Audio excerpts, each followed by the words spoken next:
coalition has settled on a cheaper, better, fairer way to reduce emissions and to address the challenges of climate change. This debate is not one predicated on science, it is one predicated on economics. The Albanese government wanted to hold this country back and continue to throw sledges at the coalition about a 2015 debate about the science of climate change. We've moved on to the economics of it, the lived experience that Australians are feeling in their energy bill every quarter. They should see Anthony Albanese and Chris Bowen's face on those energy bills because they're the perpetrators of their energy bills. And to the people of Tomago, Mount Isa, to Whyalla, Port Pirie, they're the ones that don't have job security today. They're the ones, because energy is the economy, that the ideology that Anthony Albanese and Chris Bowen have brought is the lived experience that Australians are feeling. So what we've done is brought some common sense back to this. We are going to do our fair share of reducing emissions. We will make sure that we don't streak ahead, but we're not going to be a laggard. And we should peg ourselves to what the rest of the world's doing. When we're 1.1% of global emissions, we should reduce our emissions and make sure that we don't fall behind that, nor streak ahead. This government is going to reduce the emissions in this country by 4.8% every year between now and 2035. The OECD is only doing it at 1.7%. Now, when we're only 1.1% of global emissions, we can't mitigate all the world's emissions here in Australia. We should do our fair share and we should pivot into adaptation, making sure we have a stronger environment, a stronger society that can face up to the challenges that are thrown at Australians. And that is the practical, common sense solution that our two great parties have been able to put forward to the Australian people. A cheaper, better, fairer way to reduce emissions. And net zero is not the only way to actually address climate change and to actually do our fair share. We're saying to the Australian people, let's have a conversation. Let's take away the plurality of what Albanese and Bowen, all they've got is to call us names, rather than the lived experience that we are coming to the Australian people with, which is a solution, a way forward to live up, to do our fair share and to make sure you can afford it, to make sure you've got hope that there is a future for the next generation economically and in terms of a healthier environment. That's common sense. And I'm proud to say that we've worked through this and we're not going to buy into the negativity of a 2015 debate that Albanese and the Teals want to continue to have. We're going to talk about the real lived experience of how we move forward, how we do our fair share, and we make sure this country is stronger for it. And I just say to the Australian people, if that's all your Prime Minister has, if that's all your Energy Minister has, is puerile comments, then they are out of touch. They're out of touch with what Australians are feeling in their energy bills, and they're out of touch with what those people whose job security is lost. So can I thank Dan and I thank the Liberal Party? We've worked constructively through this and understand this has been a calm, considered process. We started 6 months ago. And it would have been easy for us just to say no and walk away. But we're parties of government. We want to actually say to the Australian people there's an alternative way, and we have to show that. And we've demonstrated that today. And the fact that we can bring our two party rooms together in a constructive way that has real solutions for Australians shows the maturity and strength of our coalition. And can I say thanks to you, Dan, for all your hard work. So I'll hand over to you.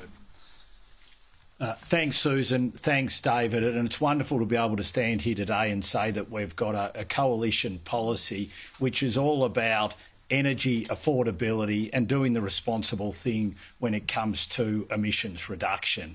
And can I say to the Australian people, every time you hear the Prime Minister, Anthony Albanese, and the Energy Minister, Chris Bowen, attacking us, you should know they're doing that not being focused on doing the right thing by you, and that is bringing your energy prices down. Every time they attack us, you should know they're doing it because they don't have an answer when it comes to energy affordability and reducing emissions. You should know they're doing that because the $275 they promised you at the end of this year in the reduction in your power bills isn't going to happen. And remember, they promised you that on over 90 occasions. They also promised that they were going to bring emissions down as well, yet emissions are flatlining. So we now have a plan which is all about affordable energy. It's all about doing the responsible thing when it comes to emissions reduction. And we're looking forward to getting out and selling our plan, because there is now a very, very clear contrast when it comes to this debate. You have a coalition which is all about energy affordability while doing the responsible thing, paying our fair share, versus a government which cannot meet its commitments when it comes to energy prices. As a matter of fact, they've gone up by nearly 40%, and there is no sign that that is going to change. So there is now a clear contrast, and I look forward to getting out on the road and selling our coalition policy.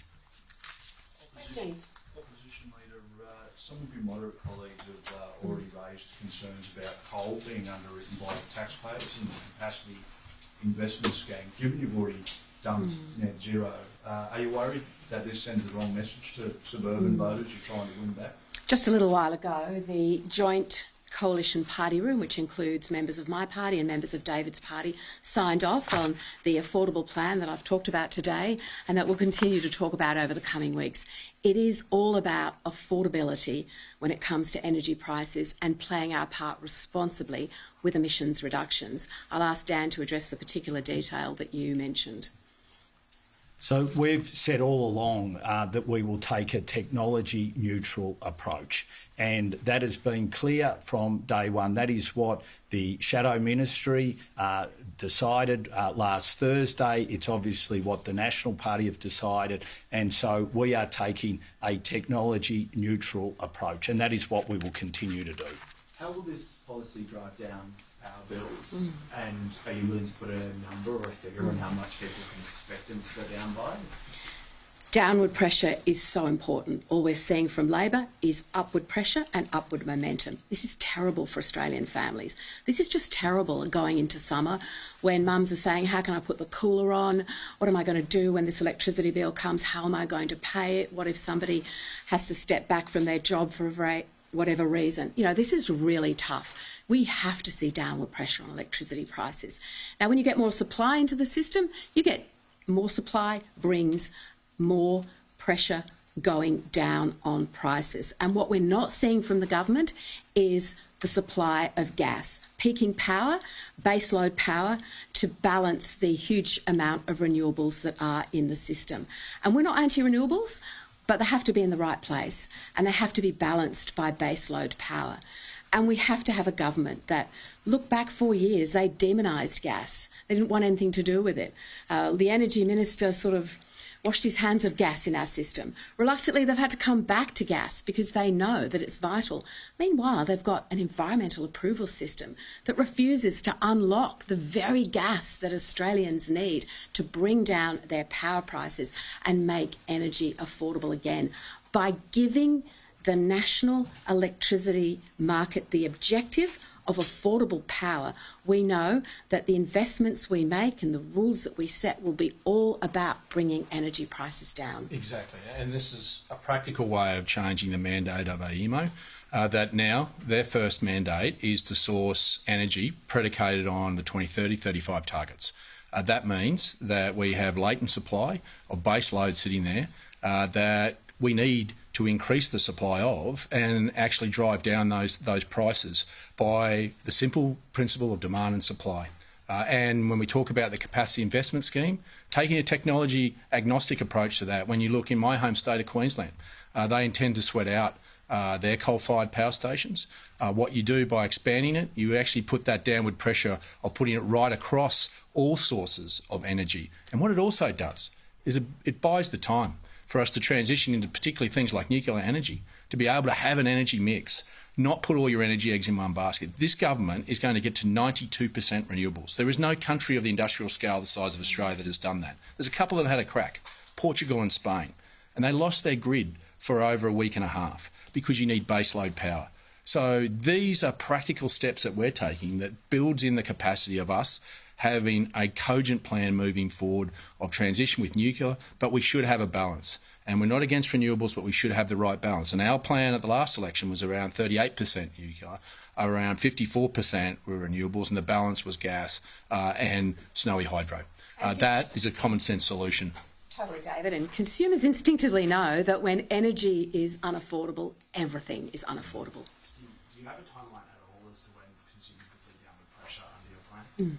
Well, they need to see downward pressure, and by changing the rules of how energy operates, the priorities that the various structures operate under, and the underwriting where necessary in a modest way to bring that baseload power forward, we know that we will start to put downward pressure on supply. It's 2.5 years to the election, can't come soon enough for Australian households that are really struggling under this government's energy policy. Our priority will be to make energy affordable, add supply into the system, be really upfront. We have a Prime Minister who can't look Australians in the eye and be honest about the cost of his long-term targets and the effect that that is now having on electricity prices and reliability, and the fact that a massive renewables-only grid is causing huge problems to baseload power, particularly as we go into the uncertain months ahead. So just to reiterate, does your plan have any timeline at all as to when consumers can start seeing downward pressure? Consumers can be absolutely confident that once we have charge of energy policy in this country, we will start to change the rules as soon as possible.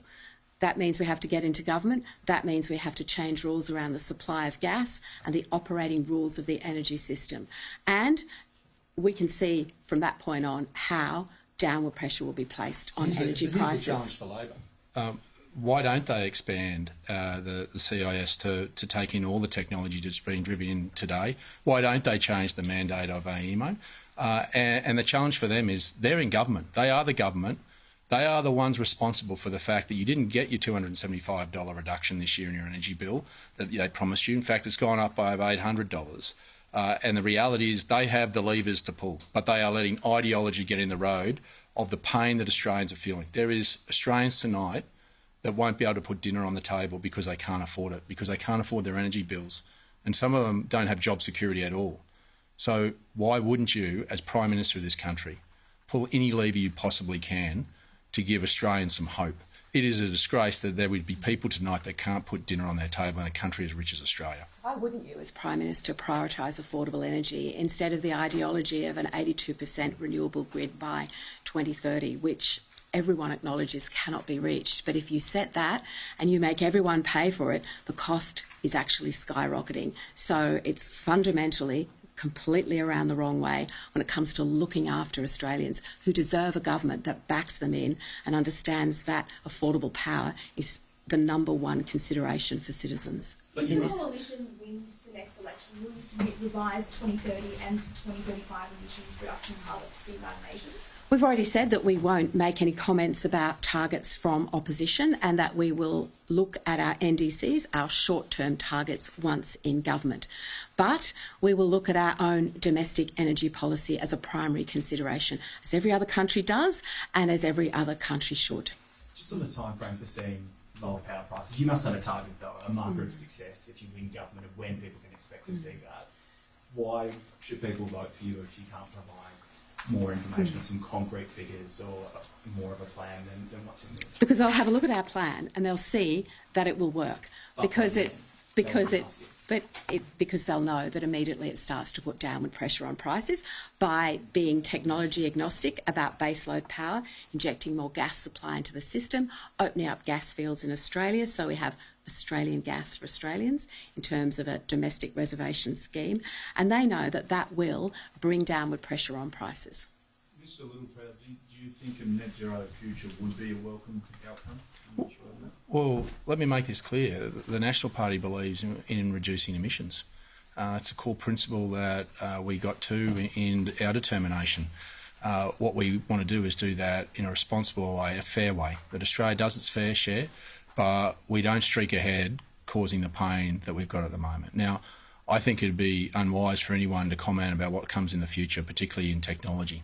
The technology, whether it be carbon capture storage, we're balanced in terms of nuclear, the whole facet of where our economy is going can be balanced. And one day it would be a great achievement. But what we're in trouble for at the moment is we've set these targets so far out.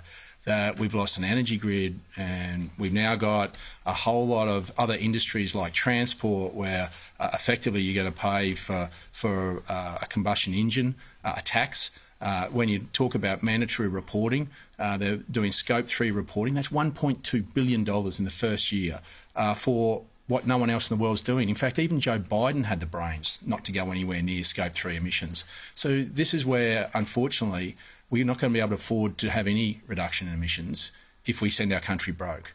So the debate is not about whether we want to reduce emissions. It's about how and how much it's going to cost. I think that's a mature conversation. That's leadership that the National Party and the Liberal Party got to say that there is a cheaper, better, fairer way. Last question, guys. How would your policies actually reduce emissions? Emissions? We've said we will reduce emissions. On average, But how? can I just finish? On average, year on year, in line with comparable countries and as fast and as far as technology will allow.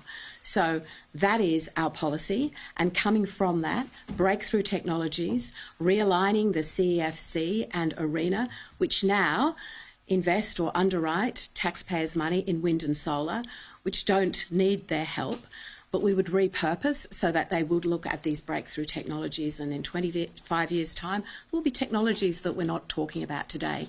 Meanwhile, we know that carbon capture and storage has come a long way. We know that blue hydrogen has come a long way.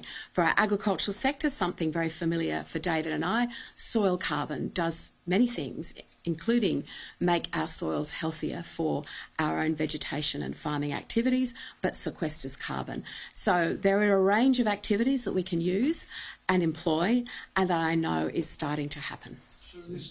I think that was the last question, guys. Thanks very much. Thank you very much. Thanks, guys. Okay, there you have it. The Coalition's climate plan. Opposition leader Susan Lee and Nationals leader David Littleproud speaking after both parties formally discussed their stance on climate.